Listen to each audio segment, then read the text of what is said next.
Are you ready to be counted in? I'm ready, Mommy. Ready in 5, 4, 3, 2.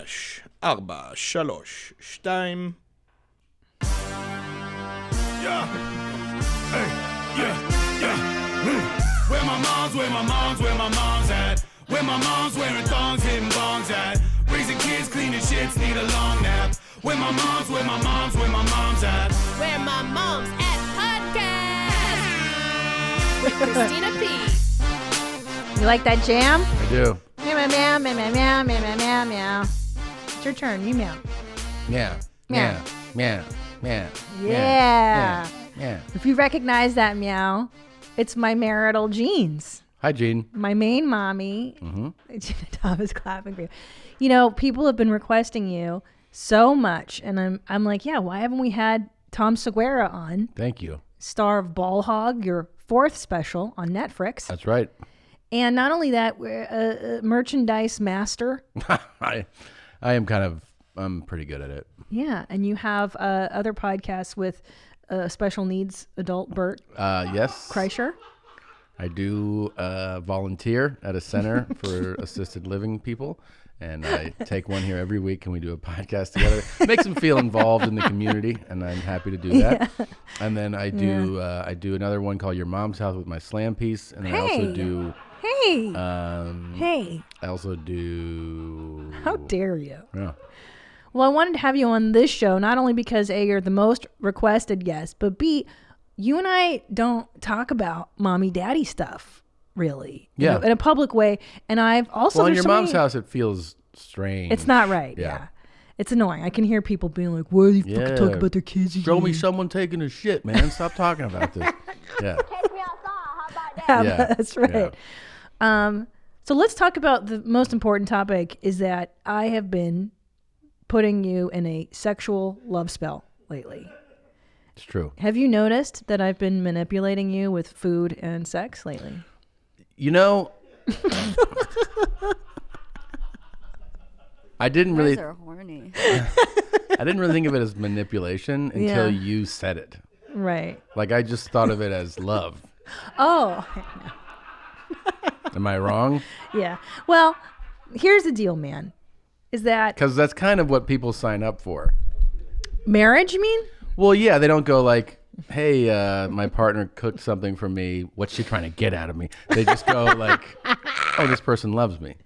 Right. Well, I do love you. Right. But I also noticed a really good correlation between when I feed the bear, when I milk the bear sexually, and I give the bear affirmative, loving statements, everything runs smoothly in the house. Yeah. Garbage gets taken out without me having to say anything. Dogs get fed. Amazon packages get retrieved. And I thought, I'm just going to keep leaning into this and just see where it takes me, especially on this quarantine time. We're together an indefinite time. This equation works for me. I'll tell you. I'm serious. So you don't mind that I'm a little manipulative? Again, I think you should just lean on I love you and I do things because I love you. But if you want to think of it as a con, that's fine. I mean, look, you know what it really ends up showing you, and it shows the ladies out there who are listening and perhaps entertaining the idea.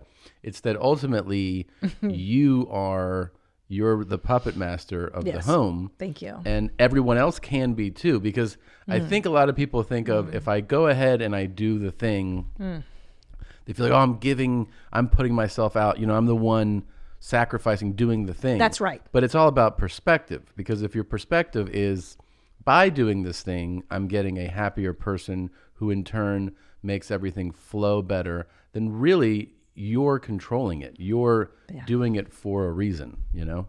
Thank you. That's exactly the PSA I'm looking for here. Yeah. And I'm going to write a book on this. I feel like this is an entire program. Called I'm a Psychopath? Yes. What is it called? No. I'm a conniving, manipulative, guilt-free, remorseless psycho woman. Is that what it's called?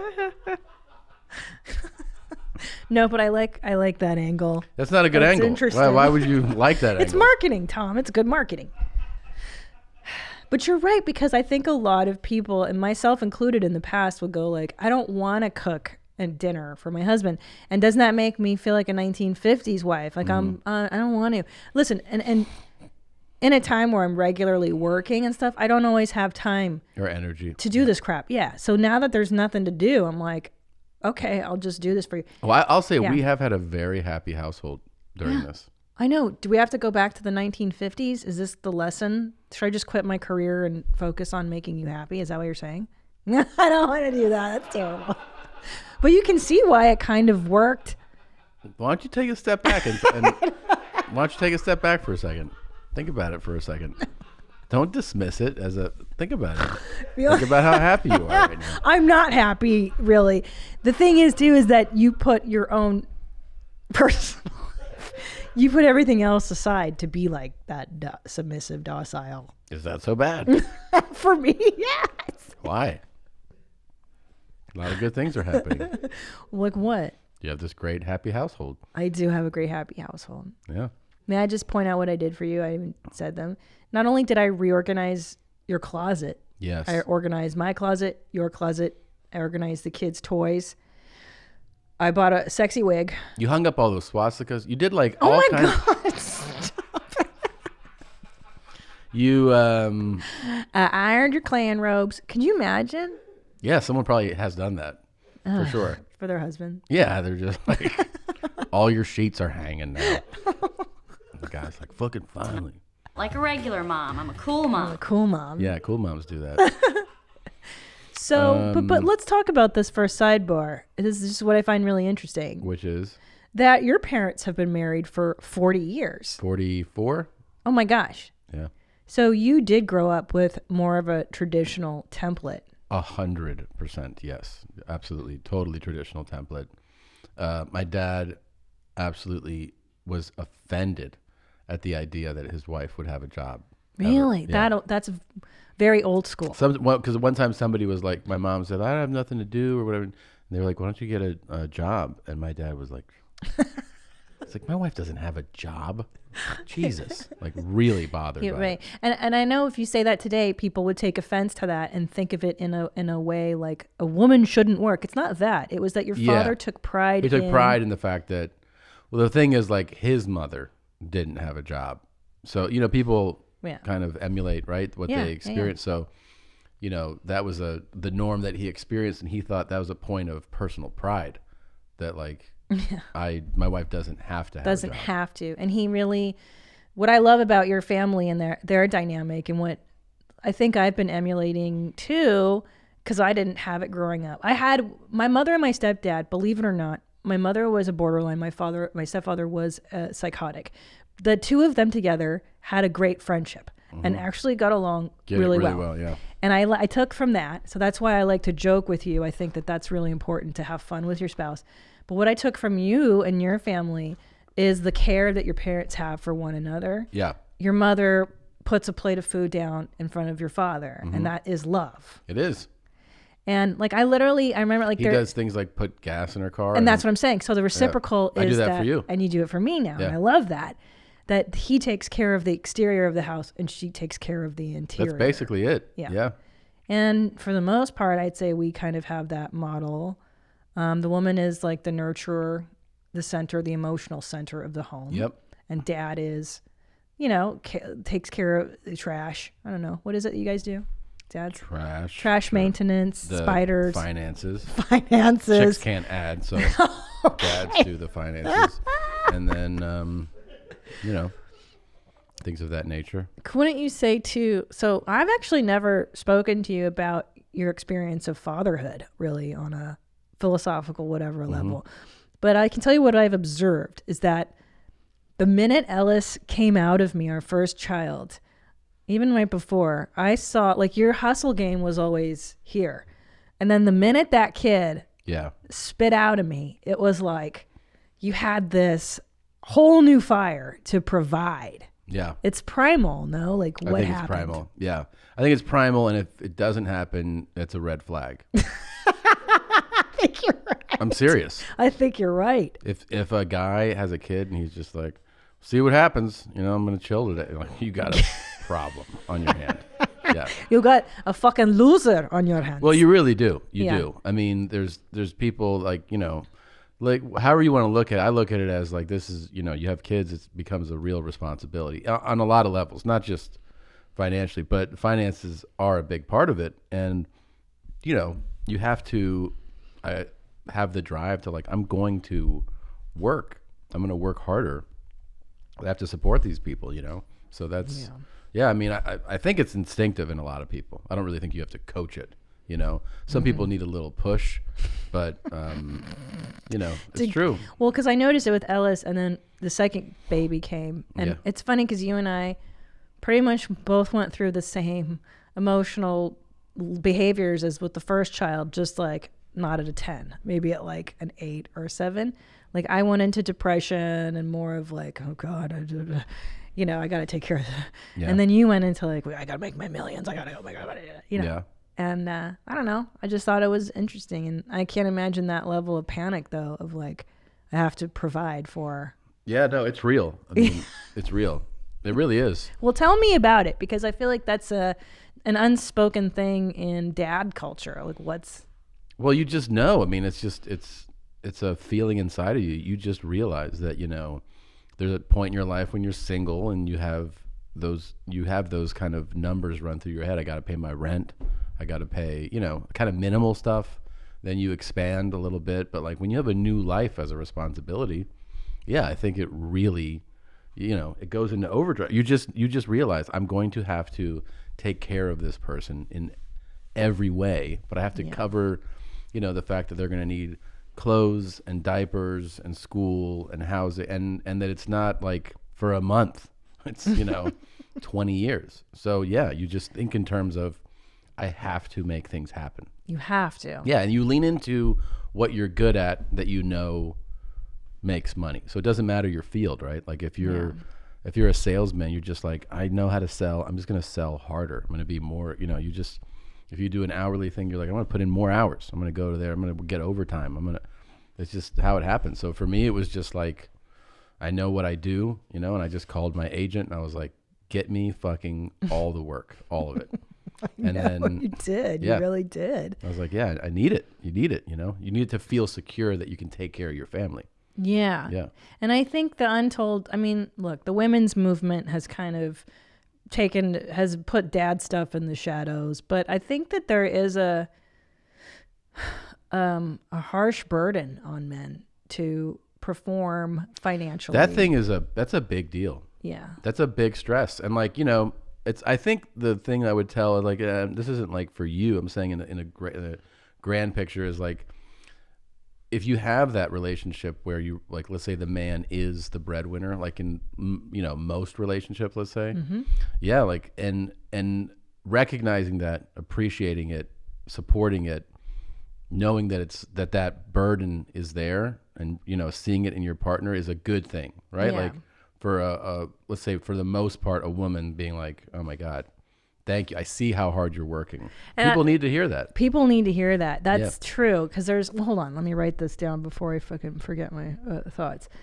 They need the validation. I think men like to hear that they're appreciated, because the truth of it is that's true. Is that you guys die an early death because of the stress, I think, of working. They did a study on men who had, was it dementia? And a lot of that is because of lack of sleep and stress. Sleep is the absolute.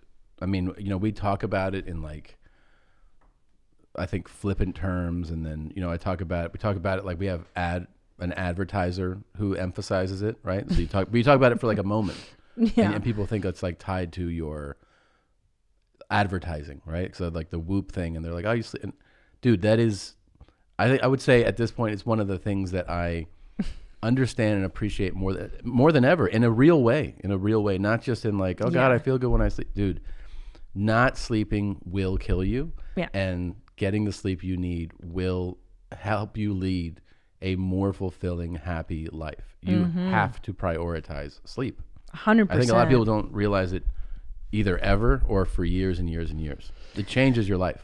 I agree. Like the biggest torture for me in having children, it's not the physical havoc it wreaked on my body, because that's the price of admission. It's not the stress of tantrums.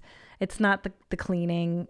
It's the sleep deprivation and the exhaustion. And we're older parents. Like, I'm 43 years old, and I have a 2-year-old and a 4-year-old, and I'm stupid. Our first, fucking we're doing stupid. better now, but our first kid, Ellis, that lack of sleep I was not prepared for. No, and the first time it we hits didn't know you, what we were doing, and then we had oh these. my god, we were doing rotations. So somebody would sleep in the bed, and someone would sleep on the couch next to that bassinet. Yeah. You know, in the living room. We lived in that little place. And then, you know, you'd sleep like 3 hours, and then we'd take turns. And like, I was fully out of it. Like, and felt, you know, you end up feeling sick, and then you end up getting sick because your immune system really does, you know, you get sick when you're not sleeping a lot. Yeah. And so I got sick when he was like 3 weeks old, and then I got sick again. Like, I got sick again the month after. And then, like, for the first time in my adult life, I didn't get sick for over a year. I remember that. When he was a baby. So I got sick when he was like 3 weeks old, and I got sick again like 2 weeks later. It was like it had come and gone. And then I didn't get sick for like 14 months. I couldn't believe it. I was like, how am I not getting sick? Plus, that first kid, we didn't really leave the house. And he wasn't exposed to other kids, so he didn't get... Yeah, he also didn't like walks. He hated going on walks. In a stroller. Scream. Like, I want to take you for a walk. Like, He's so weird. He was the opposite of every everyone kid. was like, put him in the car. They love car rides. I'm like, why don't you jump in this car?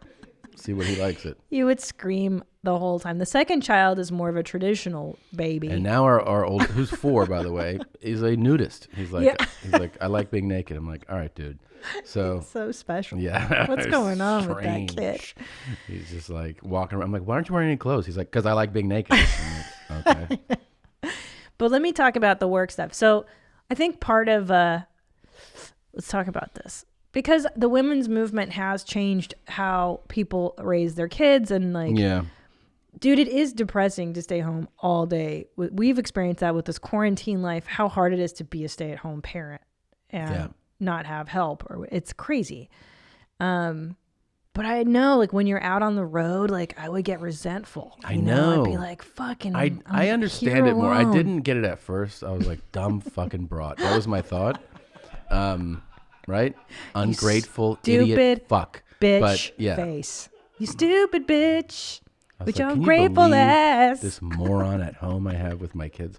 So, no. What happens is, you really do. I think there's a thing, like, specifically what we do. When you're out there, you know, of course, like, that's your work. I think there's this thing where you also, the person at home, because I've been on that side of it. I've been home and you're gone. And we do the same thing. And you sometimes don't realize that the person who's gone, and you're like, oh, they're not around all this chaos right now. Yeah, but they do miss being home. Like, I do.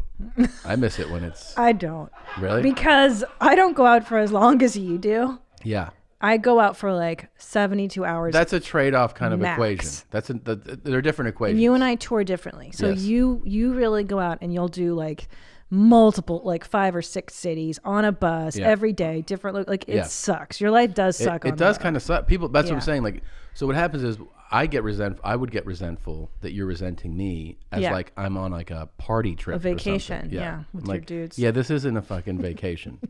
I'm not a party guy. I don't go like, let's have fun this week. No, I'm and like, you really sit in the bus. Yeah. Shut the fuck up. Yeah. We're gonna do a show, and I'm trying to sleep. But that's what makes me happy, is knowing that you're suffering out there and that you're not having fun. That's not a healthy point of view. But if you were partying and you were like, oh my God, babe, I just got high with, this band, I'd be like, yeah. Well, I know. Because you're square, and I know you, and I do know that you like being home, it does make a difference. I do. Like, the other day you had to leave the house for something, and you're like, I'm just fucking mad that I have to leave right now. Most people will be like, I'm thrilled to get out of the house during quarantine. Yeah. Yeah. So you don't resent the manipulative tactics. I don't. I would say that, when I would leave, there's a thing where you're just like, dude, all this work right now is for our family. So I like, Yeah. Yeah, and I like cooking and I like making everybody happy. This is, by the way, a new stress. The idea that I can't go do what I normally do. Oh, I think, yeah. I mean, it's Everyone. for a lot. I'm not saying unique to me. I'm just saying Right. a lot of people who are like, oh, they're a provider, and they're like, oh, my work is just completely done. Yeah. It's very strange. Well, I do think too, you and I, because I think people are like, how does it work? You two are both comedians, and how does it all work? And I think, I don't know, part of it, I'm just going to pat myself on the back, is that I do realize that right now you're making a lot more money than me. So I'm like, yeah, go make it. And I'll not take a back seat, but like I'll work around your shit right now. Cause I do feel like. You mean on the road or something? Yeah. Like road work and stuff. Like how we structure. I'm a fucking baller. Let's just say. Yeah, I know. I mean, let's not dance around it. Right. Yeah. And at the same time, I'm like, yeah, go make that scratch because I want my babies to go to college. You know what I'm saying? So like, anyway, I know that's just not a very unfeminist thing to say. But you know, the other thing this makes me think of, yeah, there's this whole perspective about when people go, well, don't say that, the woman should or shouldn't do this, and that, men can also stay home. All those things are true. What really matters for a couple to succeed is that you're paired up with somebody who is in agreement with how you want to do it. Yeah, that's a good point. It really, like when people are like, oh, that traditional shit. Some people like traditional shit. Some guys are like, I want a woman that will stay at home and cook and do whatever. And there are a lot of women who are like, I love that role. I want to be in that relationship. And there are some men who are like, I'm the stay-at-home dad. Absolutely. And I get a lot of those who listen to this show. I have a number of friends who raise the kids and the wife goes to work. She's in a high-level, high-paying job, and it makes sense. It makes sense. Yeah. There's only not resentment on either side of that if both people are like, that works for me. It's very insightful of you. I like this kind of talk with you. Yeah? Yeah. I like it. Yeah. You're a sweet guy. I am a sweet guy. You have nice eyebrows, too. Those meanies. I like them. I know. I like those meanies. Whew. Both our kids have your meanies. Yeah, but Ellis really has them. Really's got like, I'll be like, Ellis, and he's like. Like Nicholson. You guys got that meanie Nicholson. You see that deep fake? Yeah. Yes, the view is The Shining. It's like, when I'm in here doing work, you just shut the fuck up and get out. It's perfect. It's pretty great. So I had a caller call in last episode. Yeah. And we're talking about, so Bobby and Trish was one iteration of our lovemaking that kept things alive. Oh my now God. we've got a new couple in town, Star and Logan. This is so great. I got to tell you guys, if you're looking to spice it up, get your lady a wig. Amazon, $30 later. Dude, she put on a wig, best. and I was like, who is this bitch in my bathroom right now? Like, you become kind of... Google, just pink wig, not lady wigs. No, not those are terrible. I'm talking like pink wig. Listen, he needs a lot of direction on search. These are lame, dude. Pink. Anyways, wait, go ahead, Tom. There you go. Something like that. Yeah, I just you had this like there you go. Straight, like, you know how like that bob cut, you didn't have that wig on the far left, right, but how it's like super straight. Yeah. And like you just picture a chick with like just Molly and Coke in her purse. Like, where, you know what I mean? Like a girl who does that, who wears that, does drugs. And totally. I saw you and I was like, this bitch is high right now. I just told myself that. Yeah. And then I picture we're at a club and you just had a, champagne, and I don't know. I just went immediately to like, you're a trash ass party girl. Yeah. And then I just drilled you. I was like, you did. It was relentless. Yeah. I thought you were trying to teach me a lesson. I kind of was. I was really turned on by it. Here's how turned on I was by it. Sure. I jerked off today to it. You did not. Yeah. You did. Yeah. Let that be a testimony, ladies. Do you see what I'm talking about? Now we've rekindled some fire in the relationship. How long have we been banging? 15 years. 15 years. And I got you to J or D to a memory of last night. Yeah. It's exciting, babe. That's really exciting. Yeah. Well, I'm really happy to hear And that. I really like the wig thing. See? Yeah. And now I've got a bunch of other ladies coming. A purple. I got a ombre. They will all have blonde. different names and different stories Yeah. in my mind.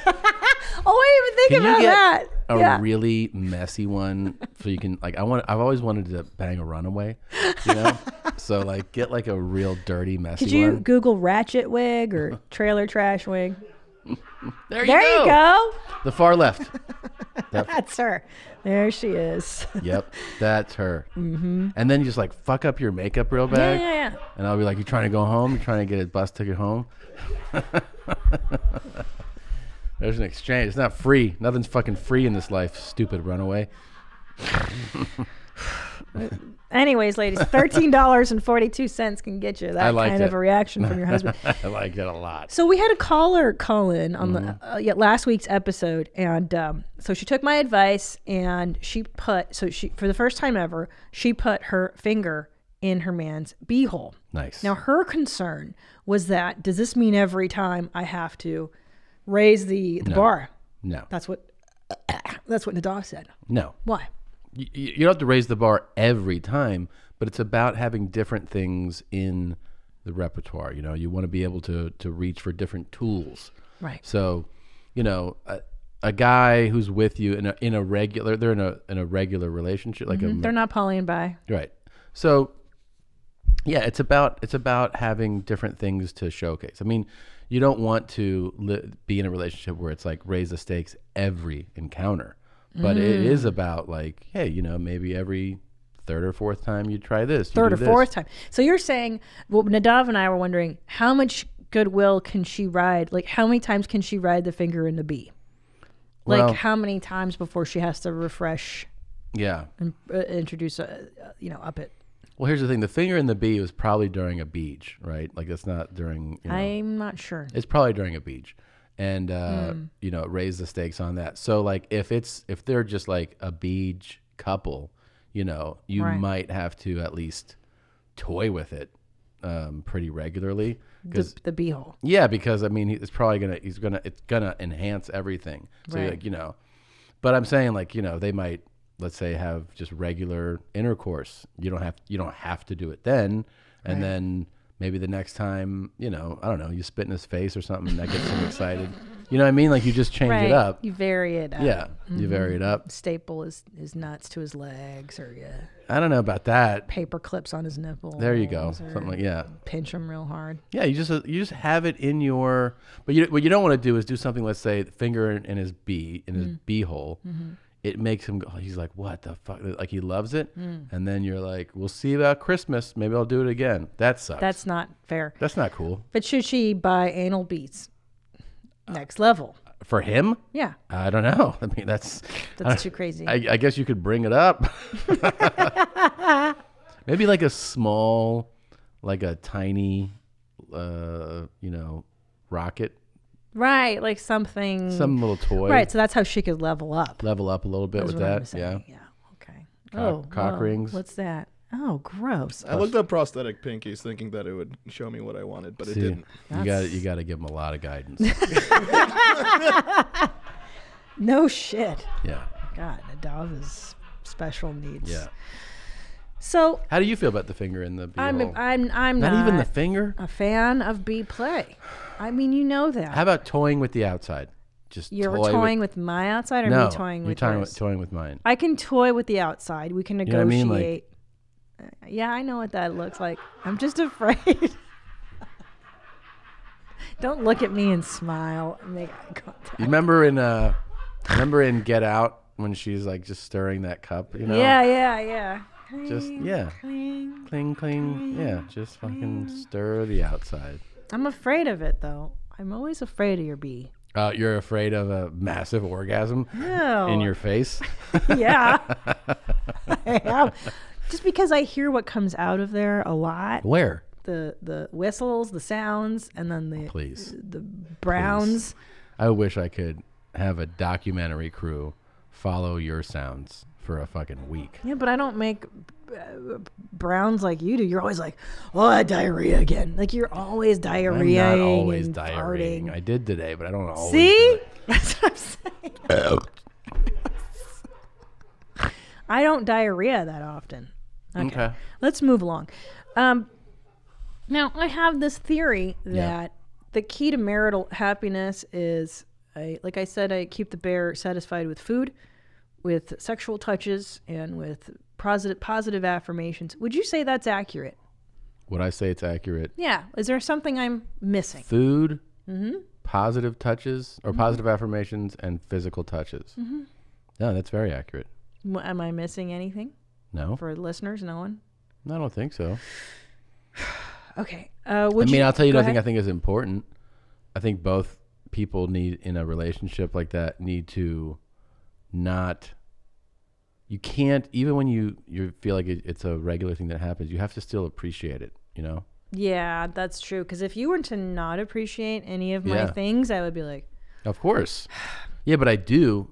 It's not just that I do. I also express that I do. that's very important. Yeah. You know, like I feel like I've always instinctively thanked people who prepare a meal, but I genuinely, Of course. and so like I think sometimes I've seen people just get dinner served and they're like, "Isn't this good?" And you're like, "Yeah, dude, you gotta tell the person." Yeah, because you know? it takes so much work. Yeah, but it's like I think the flip side of it is, I guess what I was saying earlier. I'm just tying it back to that. Like, it makes sense to a lot of people to say thank you for making dinner, Yeah. as they should. But maybe some people who don't make dinner but do something else outside, you know, whatever, it's go to work, traveling salesman, they need to hear thank you. Yeah. It goes know? both ways. I guess Yeah. whatever you do in a couple, Yeah. there should be mutual respect and Yeah, people love appreciation. hearing like admiration and thanks, you know? They love, Yeah. everybody loves to hear that. Yeah, of course. Right. Yeah. No one likes an ungrateful turd. Yeah. Would you rather Yeah. have no good tastes, meaning I don't feed you, or no touches, or we don't bagok? I had to choose one. I think without question, I would rather. It'd be harder to deal with no good tastes for longer. Really? I think so. I would have guessed no touches. It would be harder for you to go without the touches. No. You're forgetting that I'm fat. I think that. You're not fat. I think you're. No.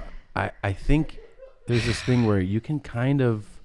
I mean, look. Ultimately, if you're not going to have any physical touching, you feel sad. You know. Yeah, it does make you sad, right? Yeah, but no good things to eat. Oh, I know. Brutal. I think you feel that more because eating is a continuous, you know what I mean? Like throughout the day, every day, all multiple- day, yeah. Yeah. So like a lot of times, you know, you have, let's say, a shitty meal or something, and you're in your mind, you're like, I can't wait till I get to the next one because that fucking sucked, you know? Yeah. But like, I don't know. You don't have any sex for a day. You're not like, I'm gonna fucking rage right now. That's like true. you just kind of, you know, adapt a little bit. You get that way. I get that way after like a week or something, you know? Of not getting Yeah. milked. Yeah. Yeah. No, yeah, I can tell when the milk builds up in there and you start to get feisty. I had a real long one.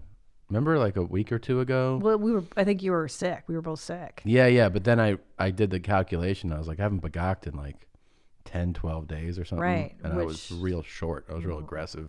Oh, you start yelling at the kids for everything. God damn it. No. Who's jumping around? Yesterday, you scolded us. You were downstairs. We were upstairs. And you scolded us because we were jumping too loudly, which I understand is annoying for you, but we had no way of knowing what it sounds like. Yeah. But you needed to know. And then you, I was like, Daddy's backed up. And I knew, I was like, Dad needs to get milked. it was real, it was Tonight. horrible to listen to. I felt like the ceiling was going to collapse. I I know. was like, what are you doing? For being 4, Dad. Okay. Yeah. Boy, growing up, cereal was one of the best parts of being a kid. But I had to give it up because I realized it was full of sugar and junk that you really shouldn't eat as a 43-year-old woman, which is why I love Magic Spoon.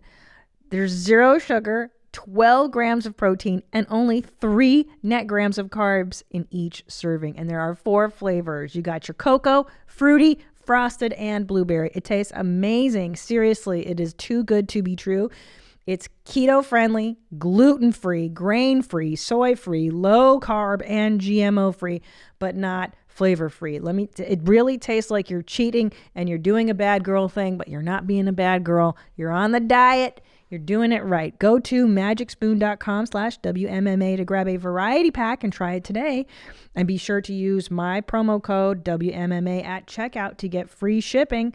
And Magic Spoon is so confident in their product, it's backed with a 100% happiness guarantee. So if you don't like it for any reason, they'll refund your money, no questions asked. That's magicspoon.com/WMMA and use code WMMA for free shipping. We thank Magic Spoon for sponsoring this podcast. I want to talk about some real talk. Okay. And this is a real, I know, I feel like I'm setting you up for something hilarious. I'm not. I want to be honest. How has fatherhood changed you? What do you think has changed the most? What do you mean? Everything's normal, same as always. I think it's different for everybody to answer that. I think for me, I don't know if you even remember, I wanted to be a dad. You did. Like a long time ago. I mean, I wanted to be a dad when we got engaged. I was like, so we're going to have kids. And you were like, what? And I'm like, that's the whole point of this. I remember this. So I was 34 years old or 33, and we were on the beach in South Beach in Miami. I'll never forget this. And you go, and you're like, so when are we going to have kids? And I was like, shit, I don't know, man. I was maybe 32. I don't know. And you're like, what do you mean you don't know? I go, I don't know. And you go, what? You want kids, right? And I was like, yeah. He goes, because you were like, I really want children. If we're not going to have them, I don't know if I can do this. And at the time, I always knew I maybe one day would, but I was never like, it wasn't a fuck yeah. It was a someday. Yeah, someday. Oh, yeah. Yes. It gave me pause. Yeah. Yeah, I was like, Well, I had a lot of, I have other dicks to sew. I don't know. I had a lot of other dudes. No, I'm just kidding. What? I don't know. I'm just talking out my ass. But but anyway, so you did really want to become a father. That was something that was in your life plan.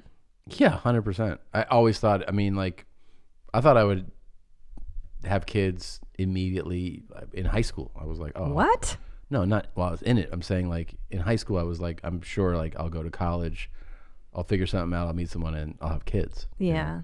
Like I didn't think of it as like way later when things are, I thought it was automatic. Yeah, I just imagined because we were so poor and so not established. I'm like, kids weren't even on the horizon at 32. That's when we were talking about that. Yeah, but I kind of still thought they were, like but we were living like in the Rampart division. I know. It's like when you go like, is this a kid friendly environment and you're standing in that room? No, but I still was like, we should be having kids soon. Right. Eventually. Yeah. Not eventually. Soon. Oh yeah. No, I was eventually. Yeah. So then how did you deal? So it wasn't until I was 35 that we started with Ellis. It was on my 35th birthday in the Dominican Republic where they were playing porno on the TV. Remember? Wait a minute. What are you talking about? That's the first time we pulled the goalie was in DR on my 35th birthday.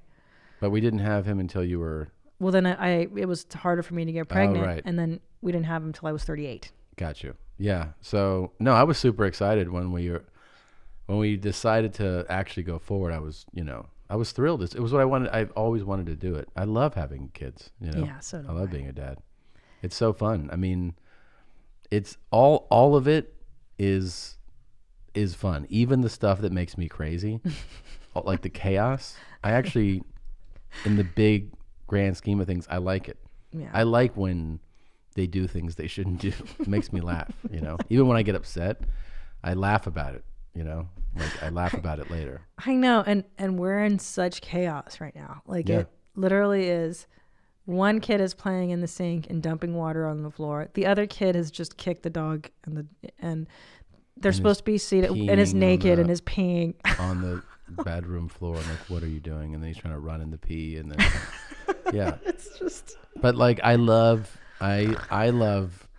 just grabbing those boys and like I bite his neck and I tickle him and they just go crazy, and then our oldest asks me to push him on the couch. That's like all that fun physical play.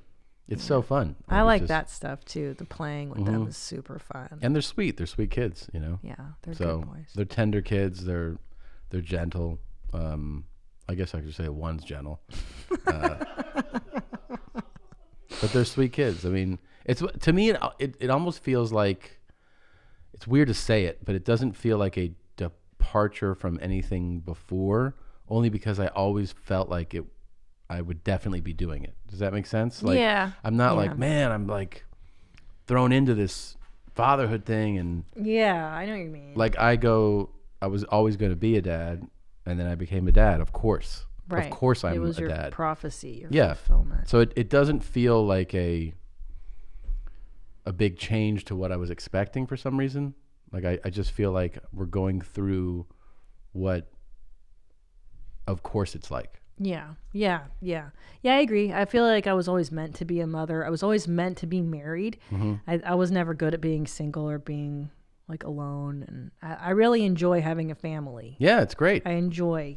Yeah. I didn't know that people enjoyed being around their families. Yeah, it's interesting. And now I see it. I get it. You now. love it. I love it. I can tell. You really love I do having a love it. family. Yeah. So it hasn't really changed you like in terms of like, oh shit. But No. as an outside observer, I'd definitely say that you're way more patient now. Mm-hmm. And it kind of makes you more like compassionate towards the rest of humanity. That is a change. That's what I should say. I didn't expect. None of the stuff with my kids is unexpected, or you know what I mean. Like I don't go like, oh man, I never saw this coming, or you're overwhelmed with love for your kids, but you expect that that's going to happen. You expect that you're going to just adore your children. Then it happens, so you don't go like, I never thought I would. Yeah, of course. What the part that surprises you is when you go, I am so much more empathetic towards the human race. I'm so much more thoughtful of other people because I see them as, grown children basically. Yeah. So I meet an adult, and especially if something's like not right, you know what I mean? Like if you go, that person seems sad, that person's really upset, you have compassion for it because you see it at its most raw stage with children. Yeah. So you see an adult and you go, you're so angry. Normally you're like, why is that guy such an angry asshole? But when you have kids, you see an angry person. A lot of times you go, something happened to that person. Yeah. They're angry for a reason. There's a reason that person's sad. Maybe it's a long-term thing, or maybe, you think of emotions differently. Yeah. Because you see raw versions of those emotions. Yeah, definitely. And if those emotional needs aren't met when they're children, and so many people, I'd say even our generation was raised more with like the shut up model. Yeah. Of just like, what you crying for, sissy, and also things that make sense more. Like you always hear like, even songs and everything growing up all about all you need is love, and love can, and then you're just like, well, these are just songs, Yeah. And then you become a parent and you're like, oh God, like love really can solve a lot of issues for like, there's a lot of people out there who don't have any love in their lives, from when they're children. And then you see that like showering somebody with attention and affection, not like overdo, I'm not talking about child worship stuff, but it's just like caring for somebody makes a big difference. And a lot of people don't ever get that care. No. And it takes a lifetime to repair in psychotherapy. So that's a thing that I would say stands out to me more in fatherhood. It's not that I'm so surprised by anything with my own kids. It's like how you view the rest of the world. That's why it's good for people to become parents, though. Yeah. You end up being nicer to everyone, I think so. I think there are two things that need to happen to really grow up. I think you need to witness the death of your parents, or one parent, the physical death, and the psychological death, meaning that you're the end now, like you become an adult that way. And then having children also makes you an adult, like a fully realized adult. Yeah, true. I don't know. At least for me, it grew me up pretty fast. It's funny because I think it was Greg Fitzsimmons who was in here once, and he was saying how at that moment when your children are acting their absolute worst is when you need to go to them. It's the minute that you want to run away. It's a real life lesson. Yeah. It's true. It's like with our boys, when they're spiraling and they're acting shitty, it's probably because they just want more attention than what we're giving them in the moment. You end up seeing how, because everyone ends up reacting both ways, and you see how you actually make it worse by being frustrated and upset. I know, and it's counterintuitive. But it's your nature to be like, shut the fuck up. Like, what are you doing? And then it gets worse and worse and worse. And then in that moment, your instinct is to do that. But if you can repress that instinct and you go like, what's going on, buddy? Yeah. What's happening right now? Are you okay? And then you see how just little things like that make them go like, yeah, fine. Yeah. They just wanted you to say that, They just wanted your undivided attention and love. Because I remember when I was spiraling as a teenager or as a kid, all I really wanted was somebody to put their arms around me and be like, it's going to be okay. Right. You're fine. I have Yeah. you. And I didn't get that. Instead, I go like, come on, what's wrong with you? Yeah, you think you're Yeah. depressed. And it was like, oh gosh, they were. There's another lesson. It's this right here. I know. Can you believe people hit their kids? Fuck yeah. Like, it is like, I grew up before I had children. The idea of hitting kids, I was like, I don't know. I guess they make you that angry. Yeah. And you're like, how can you hit like a baby, a 4-year-old or a 2? Like, it's crazy to me that people. Anyways, has this changed your relationship with your own father? Do you feel like becoming a dad yourself? Yeah, of course. Because you realize, like, my dad's very, my dad on paper is like an animal, because he's like a Marine and weightlifter and just a savage, but he is the most adoring, loving, affectionate guy. And, I always knew he was that way, but then like having kids makes you go like, oh, of course. Like my dad expresses all those feelings. And when I feel them, I recognize it more.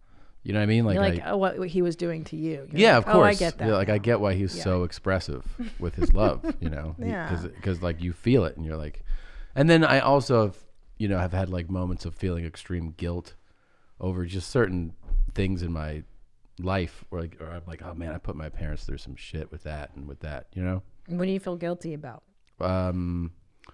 Just like it must have been so stressful to them, when I was ODing and yeah, just being overall. I mean, I wasn't a bad kid, but you realize that you can stress your parents out with certain things, Yeah. So I think of just certain incidents and I just go like, oh man, that must have been hell for them, Yeah. Yeah. Oh my God, could you imagine your child overdosing were you 17? 18. Yeah. I mean, that's the worst nightmare. That's the worst. Yeah, actually, like when I look back at that, the thing that stands out to me is I feel so badly for them. Right. I don't feel like yeah. Well, you're not a drug addict. traumatized. Yeah, by it. I just go like, I feel so badly for them.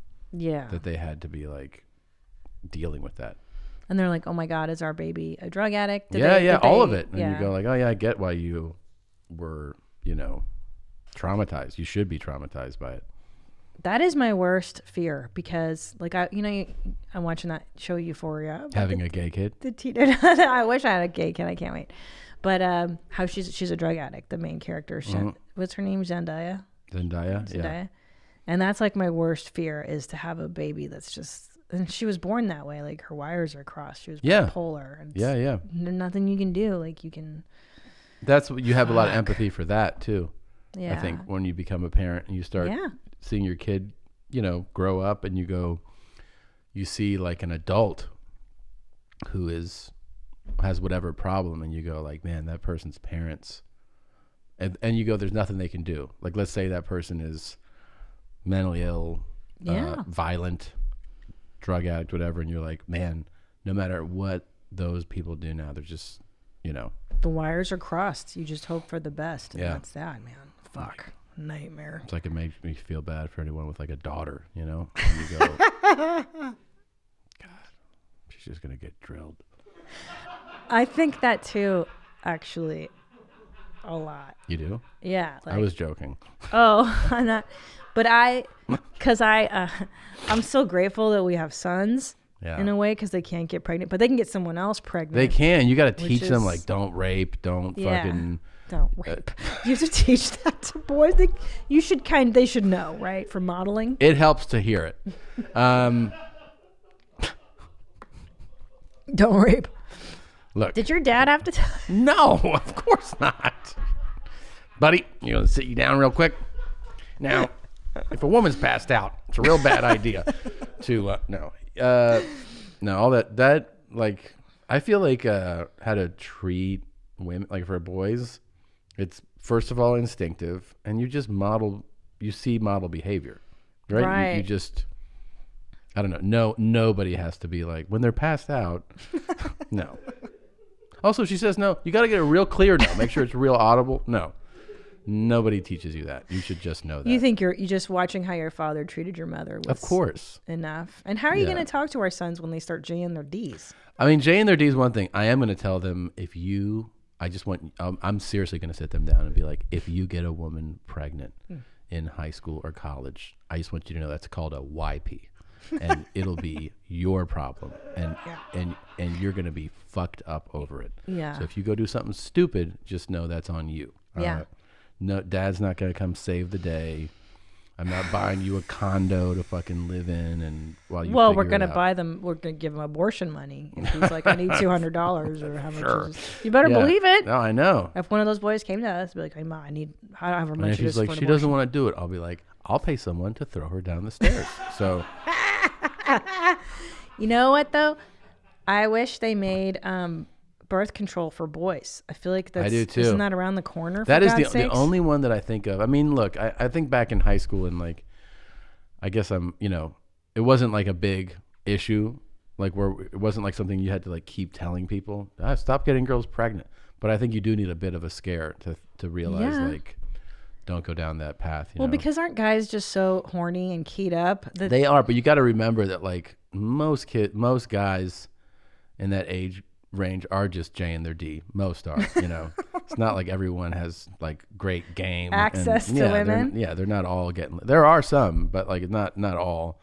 And you got to be like, if you are in that position, like you got to wrap it up. You have to at that age. You have good to. luck. I feel like Well, no, they do. I mean, they do, but like it's not a good luck thing. It's like you just have to teach that like that's the only way. it's the only way to F. Yeah. I mean, we were kind of lucky in the AIDS epidemic time because we were. I wrapped it up a lot. Yeah, because we were so terrified of AIDS. We were told you're going to get HIV. If you have unprotected sex, you're going to get it. You're going to get it. I'd never really worried about STDs because it wasn't like randoms. It was like girls you knew. It was the scare of pregnancy. Yeah, because that'll mess up your life worse than herpes. Yeah. Don't you think? I Yes. mean, raising a baby At that age, yeah, yes. you're screwed. Your future is just destroyed. So how do we scare our boys? Well, I just told you. You just tell them you're on your own. You see this house you live in, you're not going to live here anymore. And like your life. Yeah. Tell them. And then I'm going to be like, and then there's a will that you're no longer a part of. So We should put that in the will. Oh, that's the stipulation. Is that you can't have a baby until X. that's a little Why? aggressive. That's It's good. You have just- to graduate college, and then you have to not Have get a a chick job. pregnant. Have Yeah. a job. We'll talk about this off mic. Okay. So, what's your worst fear about fatherhood? My worst fear about fatherhood. What would be a failure to you as a dad? Besides the obvious, he's gay and stuff like that. That would be a real sad day. I really don't care about any of that at all. No, I that's why I joke. I feel like a failure, I would say, I mean, these things, some of them sound like silly, but like having an impolite kid. Yeah. Like if he grew up to be an impolite, unappreciative, rude, entitled, any of those things, I would be devastated by it. Yeah. And I would take it as a personal failure. Just not having not being kind, Yeah. not being thoughtful. I think those like personal traits are more offensive to me than like if you go like he didn't get great grades or he's not, you know what I mean? I don't like whatever professional thing they want to do. None of that stuff is a factor to me. I don't really care. It's like, are they personally good people? That's interesting because I'm the opposite. I want them to be successful in the world. And if they're not, I don't want them to be useless. I think how do I say this? The fact that you and I were successful in our fields and we worked our asses off and we have it, we got it, we did it. And our kids are lucky enough to be raised with all the stuff that I never got materially and emotionally. Like if they were to squander all that and just be losers, I would be so devastated. Well, that's kind of tied Right? into Similar, yes, saying, yeah. unappreciative and Pieces of shit, basically. Yeah, of course. You don't want them to be like that. And I think that I think if you focus more on those things, like raising an appreciative, thoughtful. That's true. Then It'll those other things prevent. take care of themselves, you know? Because if you are that way, you are going to have the drive to want to pursue whatever you like. They're not going to be all those good things and then be like, I just don't feel like working. Like it's just those, you know what I mean? The things are tied together. Yeah. So No, and I'm not even saying that they need to be like rich. I think they just need to do meaningful purposeful, work, yeah, purposeful meaningful. And people. all that comes really from having opportunities and figuring out what it is you really enjoy doing. Yeah. And then pursuing that, you know? And that is actually a lot. It is a lot. It's a lot. It's not that. I mean, we in a know people lifetime. who are like, you know, like we still talk. I talk to a number of people who are like not really sure what I want to do, and I'm like, what are you talking about? And then you realize that you're lucky if you're the person who has that early on. I had that early on, early, that I knew I wanted to do some stuff in comedy. I knew it. You like did? How soon? 12, 13. Yeah. Yeah. That's cool. And I thought I would be. I'm not kidding. I thought I would be really good at it.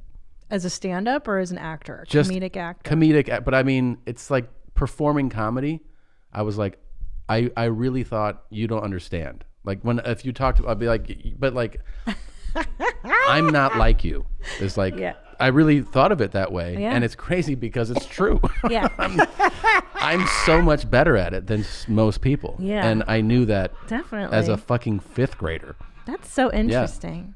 Yeah. But that's interesting because I loved comedy. I would memorize truly tasteless joke books in the bathroom on my dad's shit materials. I would read and then I would tell those jokes at school during lunch. Yeah. And the thrill of telling filthy jokes in third grade was like nothing else. I'm like, there's something to this. There's I think something I to can it. do. But see, the thing is, like having the thing that I thought, like, it's not just like, oh, I know I'll be good. It wasn't like that. It's like I love doing this, and I have some sense of how to do it. If those things come together for whatever it is, like if you go, I love taking pictures, and then you actually get proficient at it, and then it becomes your job, you've won. You won, Yeah. dude. Like you go, I'm doing the thing that I said. I actually really enjoy doing it. You know, I love performing comedy, and like to be able to do it for a living, it's like you won, dude. You hit the jackpot. It doesn't matter what it is, though. It can also be nursing. It can be. Oh yeah. It can be. You know what I mean? It can be landscape. It's like if you find the thing and you actually get fulfillment out of doing it, it's the best. It really helps in life to have something you enjoy to go to. It makes your life so much better. Yeah. Now, I know we got to go in a little bit, but how did it affect you watching two of your children come out of my V-hole? Has it changed the way you see me at all? No. Be honest. It really hasn't. I mean, I have a very. Hasn't scarred you? No, I have a really I have the ability to see things for, you know, what they are. I'm a very grounded, realistic, like it wasn't a thing where it shook me. I mean, it's like, this is how babies are delivered. Like it didn't give me a second thought. You know what I mean? Like baby comes out, like where else is it going to come out of? Her fucking mouth? Like, you know what I mean? I didn't think of it twice, man. But I saw all the shit come out with it. You saw all the shit come out. You say Yeah. that a lot. I did ask you one time, what was it like to see the birth of our children? You go, well, the baby came out, and then all the shit came out. I don't talk after, like that. And then I don't go. that's how it sounded when I'm you. not from Bakersfield. And I then- fucking. And then all the shit came out. What? That's what you said that day. You're I don't like, talk like that. well, all the baby came out, and then all this shit came out after, and I was all, what? Are these mine? These were here the whole fucking time. They're yours? I put your dad God glasses damn there. it! Oh my The whole god! time I was like, I can't see a fucking thing. Will you clean these for me? yeah. See, that's a wife. That is a wife. But seriously though, like, has me becoming a mother changed our dynamic? I mean, yeah, a little bit, but I mean, I think for the better. Right? Yeah, I see you as the creator and mother of my kids. You end up usually that's a positive thing for somebody. No, you know, yeah. like you go like, this is a mother of my children. That's true. But we still joke around a lot, and I don't do that like, I don't know. I see that sometimes. I really resent. I don't like those guys that have I don't know. I call it just strange relationships with their spouses. You know. What do you mean? Just like they don't like. I like that we talk in this blunt, straightforward way, and I like that we joke because that's how we were before, and I don't want to get in that thing where it's like. I don't like those relationships where the guy talks to the lady differently than he would talk to other people. It's weird. It's strange to me. It's dated. Yeah. It's an antiquated way of like. You're right. It's you know, it's like, oh, the wife's, hey, honey, yeah, everything's fine. Then like you walk away and they're like, anyway, so like let's get back to fun. It's like that's just weird to me. I don't want to be in that. Yeah, it's very like 1960s or 50s where like you had your male friends and then you guys that's who you really are. I know a few guys like that. You know, Yeah. that have that. Hey, shh. The wife's here. Yeah, she's here. Like, sit up straight. I'm like, okay. Yeah. So we've always had like a very, you know, I mean, there's layers to the dynamic, but I like that we are able to talk and like have the conversations we have and have fun, joke around a lot. Yeah. To me, it's important. It is important. And like I said, the one good thing I saw my mother and my stepfather doing was just that, is that they really had a lot of fun together. And I didn't even know that was possible in a marriage, that you could just sit, because they would sit at the kitchen table and just laugh and drink coffee and talk about their dumps. And I think that's the key to a marriage. I think so too. I was just telling someone we were taking a walk, and I was like, you know what the key to a good marriage is where you're hanging out in a cafe and one of you goes, oh my God, do you see that? And the other one goes, oh yeah, can you believe it? Meaning you both see the same thing at the same time. Yeah. In a world of whatever, you two get it. But that's the key. Like that's what a great friendship is too, right? When Yeah. you know that like you can, in the same scenario, hang out with a friend. I go, look at that. And if your friend's like, what? And you're like, that Oh my guy's God. shirt. What about it? And you're like, Yeah, you suck. and then, yeah. you know, you put another person in that chair and then right away, you know, like I have that like to a T friendship wise with like Sickler, Yeah. you know, Yeah. like we can say, do you know what he said? And it'll be like 2 words. And we Yeah. both pull the same thing out of that 2-word expression. Right. You know, Yeah. same thing. And I'd say I have it with Bert. I have it with Joe. I mean, like with like my good friends, Yeah. you just can say the minimum, and then They get it. they get it. Yeah. Yeah. And you want that in your relationships too, like in a marriage. Yeah, and I will say, like, you know, I shit on my parents a lot, but kind of the good thing about having parents that didn't treat me like a child ever is that I wasn't sheltered from adult conversations or adult humor or adult. Yeah. And like, I think it kind of broke me down as a woman. Like, I know you're not, you know, like I was never treated like a little girl. Right. I was always treated as one of the, like my dad's bro. Yeah. So it kind of in a way. Would you say that your parents were R-worded? Definitely. I was raised by 2 Down syndrome people. No. Oh, that's what I meant. That's not where you want to go with that. Where should I? You want to. They were. You want to keep You want to keep it in the joke space, Oh. not in the real genetic.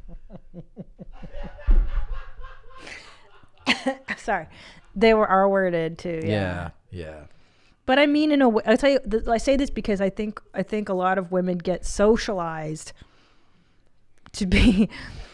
Your little girls are taught it's wrong to think farts are funny. Yeah. They're taught to think that to be a lady, you have to be agreeable, pleasant to look at, blah, blah, blah. It's still in there. It's getting better. But I think that's part of it too. Well, So I'll tell you this. we're not given permission to be gross. That's true. I mean it too. You got huge tits, and that ain't no shit. Thanks a lot, Tom, for joining. It was a very meaningful conversation. But no, seriously, thank you for coming. Yeah. I look forward to seeing you at home in about an hour or so. Okay. I'll love see that you. too. I love you too. And is there any final words you have for the audience? What's for dinner, bitch? Okay. Until next time, stay cool, Mom. Where my mom's at? Where my mom's wearing thongs, hitting bongs at? Raising kids, cleaning shits, need a long nap. Where my mom's at? Where my mom's